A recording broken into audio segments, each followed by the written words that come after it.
ప్రకారంగా 352 వంతెనలు ఉన్నాయట. ఇది మార్చాల్సిన అవసరం ఉంది. చంద్రబాబు గారు స్వయంగా దీని మీద ఇనిషియేటివ్ తీసుకుంటే బాగుంటుంది.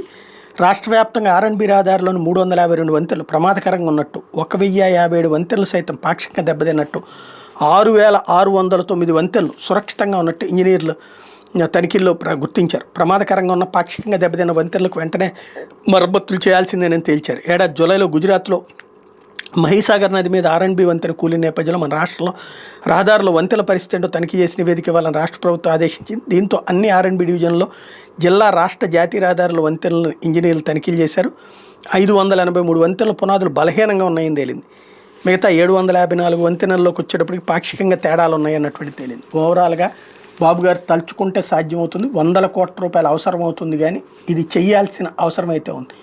తర్వాతన ఇది లేట్ చేస్తే ప్రమాదకరం. ఏ క్షణంలో ఏం జరుగుతుందో తెలియదు. ఒక్కసారి ఒక వంతెన కూలిపోయిందంటే 2 ప్రాంతాల మధ్యన సంబంధాలు కట్ అయిపోతాయి. అది దృష్టిలో పెట్టుకుంటే బాబు గారు ఒక్కడే చేయగలరు ఈ పని.